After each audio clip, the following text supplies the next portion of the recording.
Good morning, everyone. This is Mrs. Gershon here.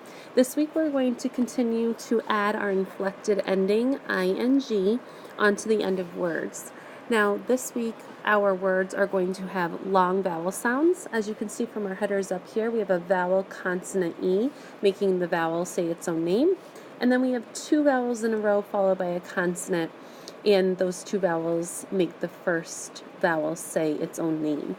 We also have a header here that says E drop, meaning when our base word has an E at the end, making the vowel say its own name, we have to drop that E before we add our ending ing.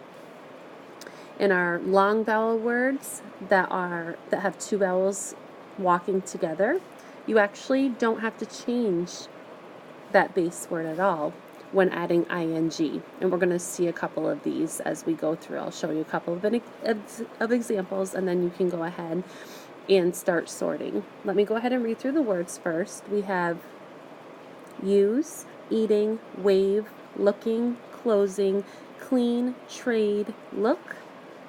We have using, close, writing, dream, trading, write, skating, and mail. Then we have eat, moan, dreaming, skating, cleaning, moaning, waving, and mailing. Again, these base words are not difficult this week. You probably won't have any questions on the meanings of the words. If you do, raise your hand and ask. But pretty simple words.